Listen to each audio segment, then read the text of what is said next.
Parole qui donne la vie éternelle. Jésus rend visite à Jean-Baptiste. Le clair de lune est si net que les moindres détails du sol sont visibles. Les champs de blé en herbe ressemblent à des tapis de peluche vert argenté, striés par les rubans sombres des sentiers et gardés par les arbres, tout blanc du côté de la lune, tout noir à l'opposé. Jésus marche d'un pas sûr, tout seul.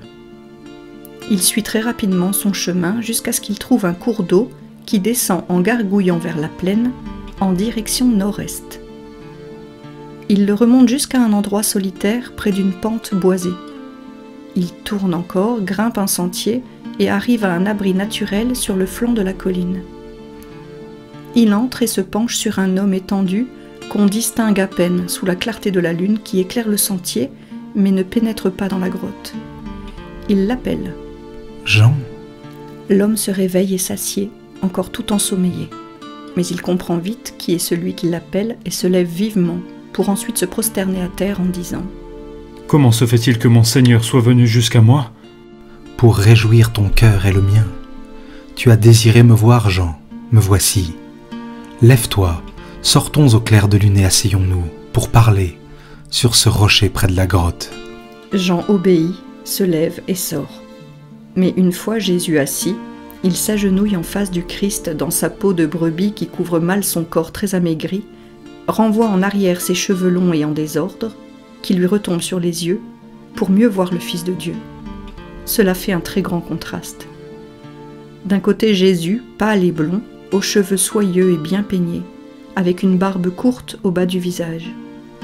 De l'autre, Jean n'est qu'un buisson de poils très noirs, d'où émergent seulement 2 yeux enfoncés, que je qualifierais de fiévreux tant ils brillent de leur couleur noire de jet. Je suis venu te dire merci. Tu as accompli et tu accomplis, avec toute la perfection de la grâce qui est en toi, ta mission d'être mon précurseur. Mon ami bien-aimé, quand l'heure viendra, tu entreras au ciel à mes côtés, car tu auras tout mérité de Dieu. Mais en attendant, tu seras déjà dans la paix du Seigneur. J'entrerai dans la paix très bientôt. Mon Maître et mon Dieu, bénis ton serviteur pour le fortifier dans sa dernière épreuve. Je n'ignore pas qu'elle est désormais très proche et que je dois encore donner un témoignage, celui du sang. Tu sais encore mieux que moi que mon heure va arriver. Ta venue, c'est la miséricordieuse bonté de ton cœur de Dieu qui l'a voulu pour fortifier le dernier martyr d'Israël et le premier martyr des temps nouveaux. Mais dis-moi seulement, devrais-je attendre longtemps ta venue ? Non, Jean, pas beaucoup plus qu'il ne s'est écoulé de temps de ta naissance à la mienne. Que le Très-Haut en soit béni. Jésus, puis-je t'appeler ainsi ? Tu le peux, en raison des liens du sang et de ta sainteté. Ce nom que prononcent même les pécheurs peut être dit par le Saint d'Israël. Pour eux, il est salut, pour toi, il se fait douceur. Que veux-tu de Jésus, ton maître et ton cousin ? Je vais mourir. Mais comme un père se préoccupe de ses enfants, je me préoccupe de mes disciples. Mes disciples, tu es maître, et tu sais combien vif est en nous l'amour que nous leur portons. L'unique peine de ma mort, c'est la crainte qu'ils ne se perdent comme des brebis sans berger. Recueille-les.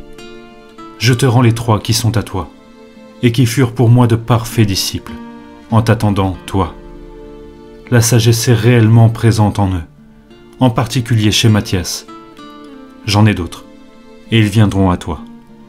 Mais ceux-ci, permets que je te les confie personnellement. Ce sont les 3 qui me sont les plus chers. Ils me sont chers à moi aussi. Pars tranquille, Jean, ils ne périront pas, ni ceux-ci, ni les autres qui sont tes vrais disciples. Je recueille ton héritage, et je veillerai sur lui comme sur le trésor le plus cher, qui me vient de mon parfait ami et du serviteur du Seigneur.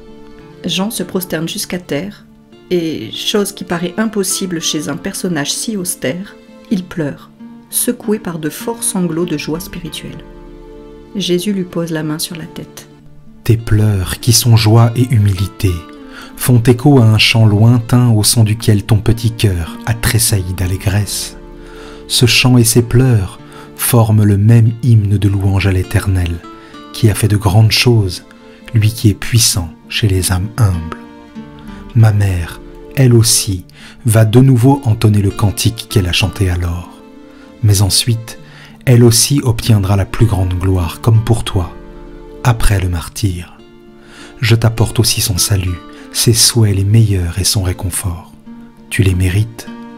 Ici, ce n'est que la main du Fils de l'homme qui se tient sur ta tête, mais du ciel ouvert descendent la lumière et l'amour pour te bénir, Jean. Je n'en mérite pas tant.